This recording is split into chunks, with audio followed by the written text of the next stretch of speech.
the end of last year, it was announced that the latest funding round could see SoundCloud valued somewhere north of $1 billion.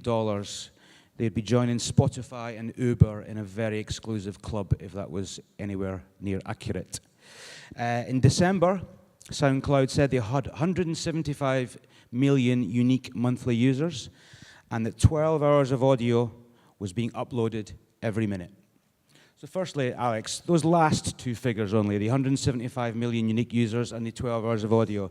It's worth sort of pausing and just thinking about the magnitude of those numbers. I mean, 12 minutes, or 12 hours of audio uploaded every single minute is an astounding number. Any music or audio platform that has existed sort of in the past has never had that kind of inflow of music. I think that ultimately we want to create great products and great platforms for creators, no matter if their ambition is to be tiny in a very small group, very big in a particular niche, or really big across the entire world. I think it is really spectacular that you have the web and it connects billions of people online today.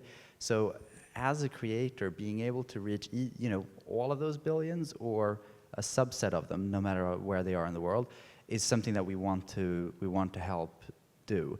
Kygo's interesting. He has many tracks on his page and lots of remixes, but he has a remix of Marvin Gaye's Sexual Healing, which has had 17 million plays. Now, as we know from the Blurred Lines court case, the Gay estate is pretty litigious. That song's not been issued with a takedown order, even though obviously there's copyright issues there. Why is that? Well, I think, so I don't know about the particular case, but I mean, we all know, right, that copyright is complex. And in some ways, I think you can get lost in thinking about the complexities and the challenges of copyright. And we could spend hours talking about it, but on one level as well, it's actually very simple. If you think about it on a more kind of like almost more of a philosophical level, what is it about? Like, what is copyright and why do we have it? It's about safeguarding creativity and creating a kind of protection for artists and for people to be able to be creative. It's not a strict set of rules of you can do this or you can't do that in general. In general, it's a principle that says, how do we foster creativity? And ultimately, the challenge is that we just want to know what the original creator actually wants with the track. If there was clarity around all of that, life would be so easy. The challenge is that it's not uncommon at all to end up in a situation where you have two people, or maybe 3 or 5 or 10 or 100, claiming that they actually have the right to do something with the track, but they're all saying different things. And that puts us in a little bit of a tricky position, because there is no clear answer then of what to do. So what we can rely on is, what are the legal guidelines of how a content platform can operate. Without doing that, we wouldn't be able to allow people to upload stuff. So it's complicated, but it all follows a very sort of standardized process, which is kind of set out by a lot of it's set out in particularly in U.S. law of how that should work. Now we have a huge team that basically does nothing else than manually try and help with this stuff all day long, in conversations. And we have 12 hours uploaded every minute.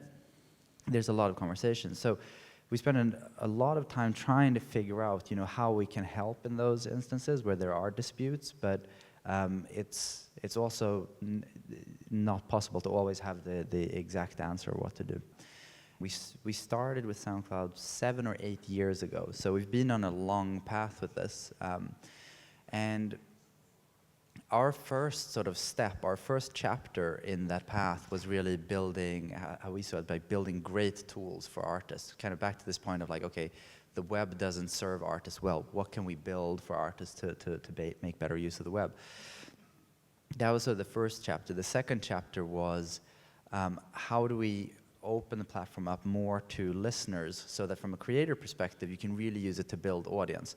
So it's not just great tools, you can then also build it to build a larger audience. And then last year was sort of the first step of this third chapter with on SoundCloud, which was all about starting to monetize content.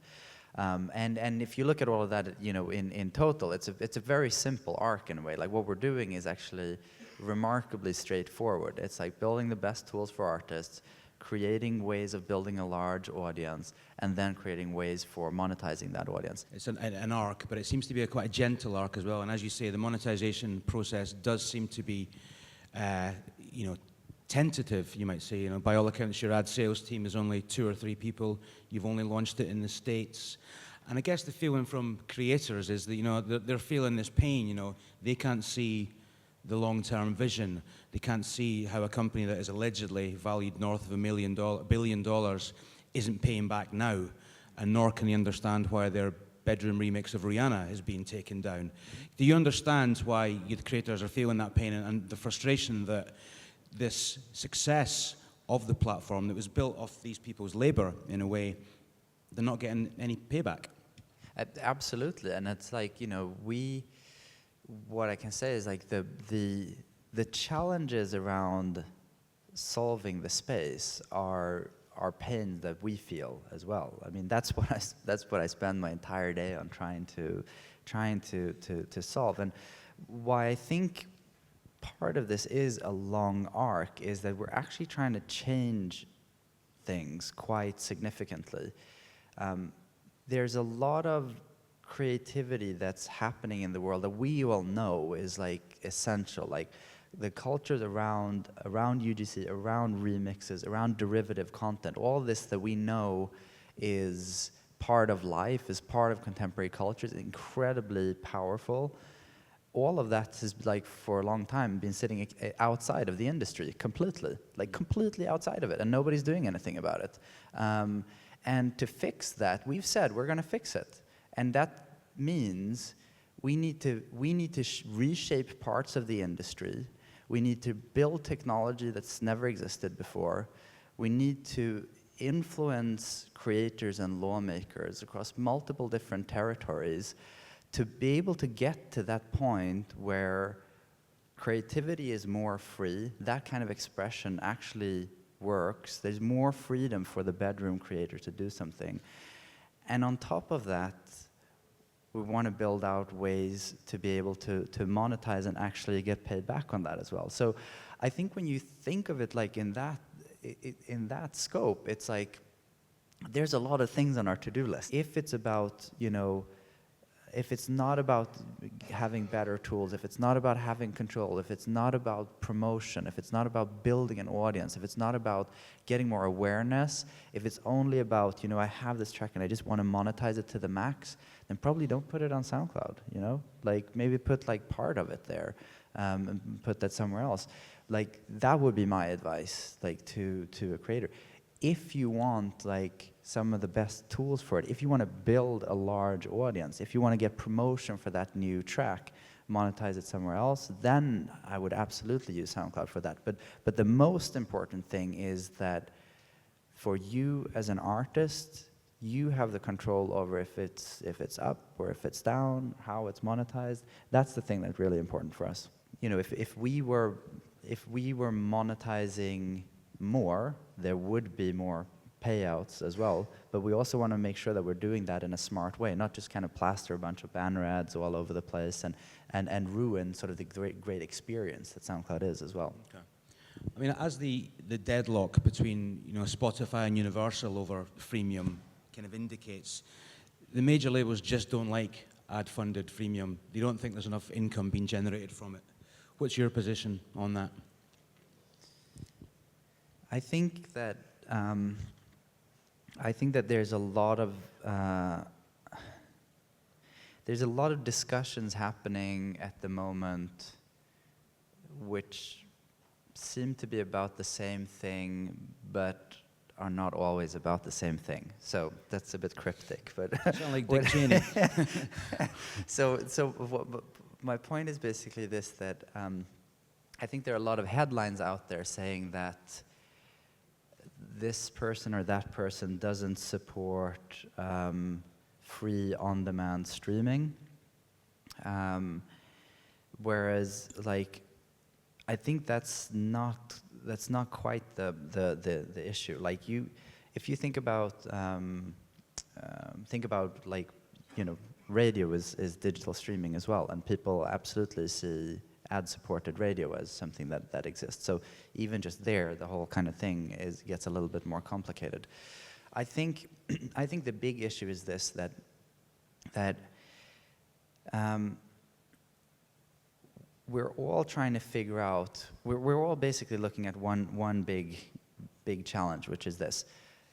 Music is one of the most important things that exist in the world, in life, period. It's one of the most compelling things for every single person in the world. There's virtually no people in the world that don't say that music is a very significant part of their lives.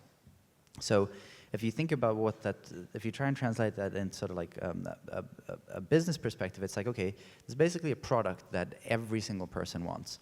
And how can it be that something with that much emotional power, with that much engagement, with that much of an audience, has so little revenues?